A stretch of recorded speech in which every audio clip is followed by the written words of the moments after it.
Hello. അപ്പോൾ നമ്മൾ പുറത്തോട്ട് പോവാണിന്ന്. നമുക്ക് ഇന്നൊരു കുക്കിംഗ് വ്ളോഗ് എടുക്കാമെന്ന് വെച്ചു. അപ്പോൾ നമ്മൾ ആദ്യം ചിക്കൻ വാങ്ങിക്കാൻ പോകായിരുന്നു. പക്ഷെ വാങ്ങിക്കാൻ പോയപ്പോഴത്തേക്കും മഴയായി പെട്ടുപോയി.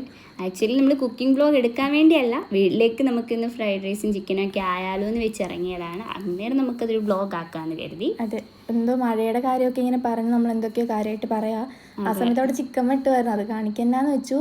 അപ്പം ഞങ്ങൾ ചിക്കനും വാങ്ങിച്ച് നമ്മൾ നമ്മുടെ വണ്ടി എടുത്തിട്ട് പെതുക്കെ പോയി. ഇനി അടുത്ത് നമുക്ക് പച്ചക്കറി കടയിൽ പോകണം. അവിടുന്ന് കുറച്ച് ക്യാരറ്റും ബീൻസും ഒക്കെ വാങ്ങിക്കണം. നമുക്ക് കാണാൻ പറ്റുന്നുണ്ടോ, നല്ല മഴക്കോളൊക്കെ ഉണ്ട്.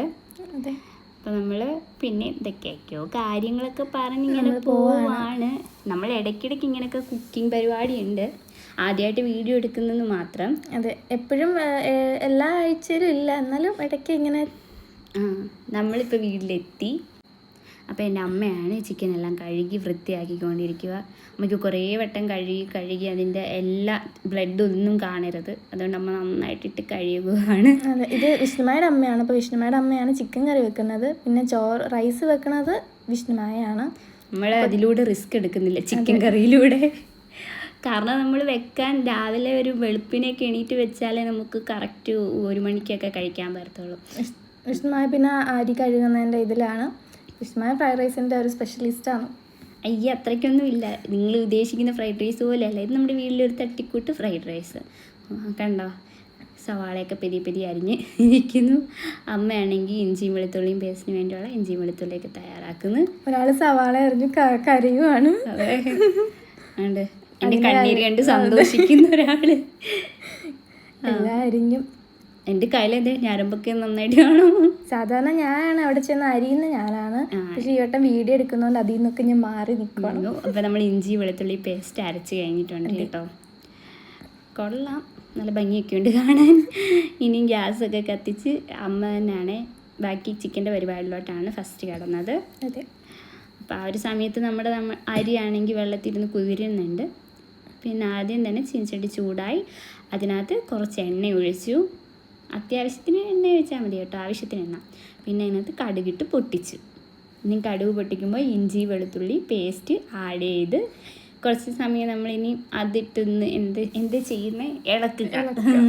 നമ്മളിവിടെ ഇങ്ങനെ ഇളക്കാന്ന് പറയണേ. ഓരോ സ്ഥലത്ത് ഓരോന്നായിരിക്കും പറയണേ. ഞാൻ മിണ്ടാണ്ടിരിക്കുന്ന എനിക്കിതിനെപ്പറ്റി വലിയ ധാരണ ഇല്ലാത്തത് കൊണ്ടാണ്.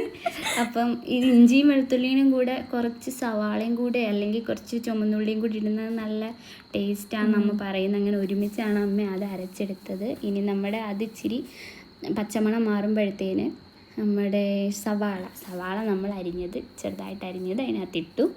അയ്യോ, അതിനകത്ത് 2 പച്ചമുളക് അറിയാതെ പെട്ടിട്ടുണ്ട് കേട്ടോ. കണ്ടോ, അമ്മ ഇത് പൊക്കി.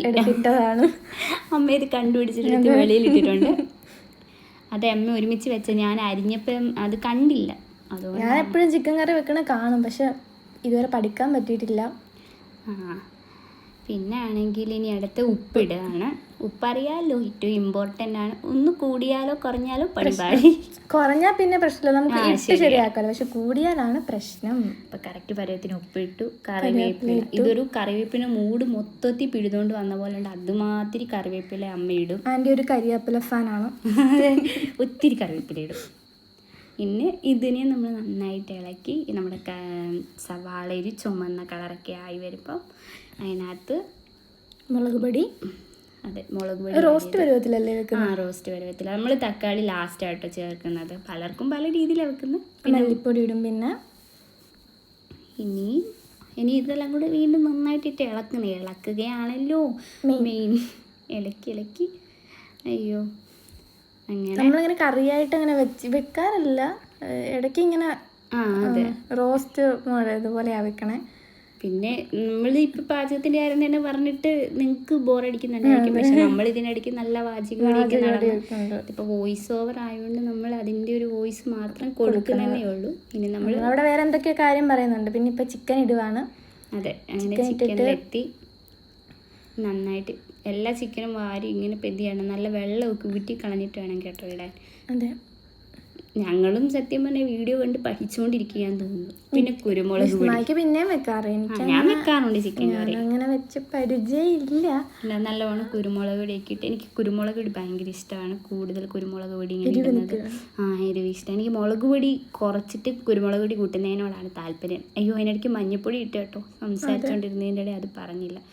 ഇങ്ങനെ മഞ്ഞൾപ്പൊടി ഇട്ട് പിന്നെയും ഇളക്കാണ് ഇതിന്റെ മെയിൻ പരിപാടി. ആ ചിക്കനിലെല്ലാം നന്നായിട്ട് പിടിക്കുന്നത് വരെ നമ്മൾ ഇളക്കാണ്. ഇതൊരു ബേസിക്കലി നമ്മുടെ ഒരു ഫുഡ് എന്തായിരുന്നു കുക്കിംഗ് വീഡിയോ അല്ലാത്തതുകൊണ്ടാണ് നമ്മൾ കുക്കിങ്ങിനെ മാത്രം നമ്മളിടയ്ക്ക് ചെയ്യാറുണ്ട്. പിന്നെ ഇതിപ്പോ ഒരു കണ്ടന്റ് ഇടാലോ എന്ന് വെച്ചിട്ട് അങ്ങനെ വ്ലോഗായിട്ട് എടുത്തതേ ഉള്ളൂ. അതുകൊണ്ടാട്ടോ ഇത്ര ഇങ്ങനെ നമ്മൾ ഒരു ഓളത്തിന് പറഞ്ഞു പോകുന്നത്. പിന്നെ ഇനി മസാല കേട്ടോ. മസാല നമ്മൾ ചിക്കൻ മസാല ഒന്നും അല്ല ഇടുന്നത്, ഗരം മസാല. പൊതുവെ വീട്ടിലാർക്കും അങ്ങനെ ചിക്കൻ മസാലയോട് താല്പര്യമൊന്നുമില്ല, അതുകൊണ്ട് സാധാ മസാല. അവിടെ അപ്പുറത്ത് ചോറിനും സാലഡിനുള്ള പരിപാടി നടക്കുന്നുണ്ട് ശരിക്കും പറഞ്ഞാൽ. അതെ, അത് നമ്മളിപ്പോ ചിക്കനിലോട്ട് മാത്രം കോൺസെൻട്രേഷൻ ചെയ്യുന്നവരാണ് ഇത് മാത്രമായിട്ട് കാണിക്കുന്നത്. അതുകൊണ്ട് നമ്മൾ റൈസ് പോലും കാണിച്ചിട്ടില്ല. നമ്മളിവിടെ അവിടെ മിണ്ടാണ്ടിരിക്കൊന്നും അല്ല കേട്ടോ, നമ്മൾ നല്ല കത്തി പറയുന്നുണ്ട്. തക്കാളി ഇട്ട് ഇനി തക്കാളി നന്നായിട്ട് ഇളക്കുക. തക്കാളി ലാസ്റ്റാണോ ഇടുന്നത്? തക്കാളി നേരത്തെയൊക്കെ അമ്മ സവാള റോസ്റ്റായി കഴിയുമ്പോൾ ഇടുന്നതായിരുന്നു. പക്ഷെ ഇപ്പം ഇതൊരു വെറൈറ്റി രീതി, നമ്മൾ ഓരോ വട്ടം ഓരോ വെറൈറ്റിയിലാണ് കുക്ക് ചെയ്യുന്നത്. അപ്പോൾ ഒരു ക്യാരറ്റ് കഴിച്ചുകൊണ്ട് വേണ്ടേ ഇവിടെ അവിടെ എല്ലാവരും അരിയുമ്പോൾ ഞാൻ ഇങ്ങനെ തിന്ന് സഹായിക്കും, പറ്റത്തുള്ളൂ. നമ്മൾ അതുപോലെ നമ്മുടെ റൈസിലിടാൻ വെച്ചിരുന്ന കാഷ്യൂ എല്ലാം കഴിച്ചിട്ടുണ്ട്. ഇത് നമ്മൾ മല്ലിയില എനിക്ക് ഭയങ്കര ഇഷ്ടമാണ്. എനിക്കും ഇഷ്ടമാണ് മല്ലിയില, ഇങ്ങനെ കടിക്കാൻ കിട്ടുന്ന ഇഷ്ടമാണ്. മണമൊക്കെ ഇഷ്ടമല്ലേ ചിലർക്ക്, പക്ഷെ അത് ഇഷ്ടമല്ല. നമ്മുടെ ഫ്രൈഡ് റൈസിന്റെ പരിപാടിയിലോട്ടാ കേട്ടോ. ക്യാരറ്റും ബീൻസും എല്ലാം കൂടെ ഇട്ട് നമ്മുടെ റൈസിന് പറ്റിയ അളവായി പോയില്ല, കുറഞ്ഞു പോയിട്ടുണ്ട്. കുറച്ചുകൂടെ ഇടുക, കടയിൽ നിന്ന് വാങ്ങിച്ചപ്പോൾ പണി കിട്ടി, ഇച്ചിരി തന്നുള്ളൂ. ഇച്ചിരി ഉപ്പൂടെ നമ്മൾ ഇട്ടിട്ട് നന്നായിട്ട് വഴറ്റി നമ്മുടെ റൈസ് വേവിച്ച് വെച്ചിട്ടുണ്ട്. പിന്നെ കണ്ടോ നമ്മുടെ റൈസ് ഡെക്കറേഷൻ പരിപാടിയാണ്. അതെ, ഓരോ ലെയർ ആയിട്ട് നമ്മൾ ഇടുകയാണ്. അങ്ങനെ ബീൻസ് ഒക്കെ ഇട്ട് പിന്നെ നമ്മൾ കാഷ്യൂവും പിന്നെ സവാള എണ്ണയിലിട്ട് നമ്മൾ വറുത്ത് വെച്ചിട്ടില്ലേ, അത് ടേസ്റ്റിന് വേണ്ടി അതും ചേർത്ത് പിന്നെ അടുത്ത ലെയർ നമ്മൾ റൈസ് ഇടും. ലെയർ ഇടുകയാണ്. നമ്മുടെ മെയിൻ എന്ന് പറഞ്ഞാൽ ഡെക്കറേഷനാണ്, കാണണമല്ലോ ഭംഗിയിലും. അതെ, ഭംഗിയിലും ഒരു എന്തായിരുന്നു ഫസ്റ്റ് അട്രാക്ഷൻ ആണല്ലോ, പിന്നല്ലേ കഴിക്കുമ്പോൾ ടേസ്റ്റ്. ഭംഗിയിലാണല്ലോ ആദ്യം ഇരിക്കണത്, അതുകൊണ്ടാണ് അങ്ങനെ നമ്മൾ ഡെക്കറേഷനൊക്കെ ഇതുപോലെ ആയിരിക്കും അല്ലേ ഓൾമോസ്റ്റ് എല്ലാവരും ഉണ്ടാക്കണേ. ഇത് സിമ്പിൾ ഫ്രൈഡ് റൈസ്. വേറെ രീതിയിലൊക്കെ ഉണ്ടാക്കുന്നവരുണ്ടെങ്കിൽ കമന്റ് ചെയ്യാട്ടോ. അതെ, പിന്നെ നമ്മുടെ വീഡിയോ നിങ്ങൾക്ക് ഇഷ്ടപ്പെട്ടെങ്കിൽ നമ്മുടെ വീഡിയോ കാണുന്നതെല്ലാം ലൈക്കും കമന്റും ഒക്കെ ചെയ്യണേ, സബ്സ്ക്രൈബും ചെയ്യണേ. നമ്മൾ വളർന്നു വരുന്ന ബിഗിനേഴ്സ് ആണ് കണ്ടോ. നമ്മുടെ ചിക്കൻ കറിയും ഫ്രൈഡ് റൈസും സാലഡും എല്ലാം നമ്മളിവിടെ സാലഡ് ചിലർ വേറെ എന്തൊക്കെയോ പറയത്തില്ലേ, പറയാറുണ്ട്. ഇത്രയേ ഉള്ളൂ നമ്മുടെ ഇന്നത്തെ vlog. Bye bye, Tata, bye bye.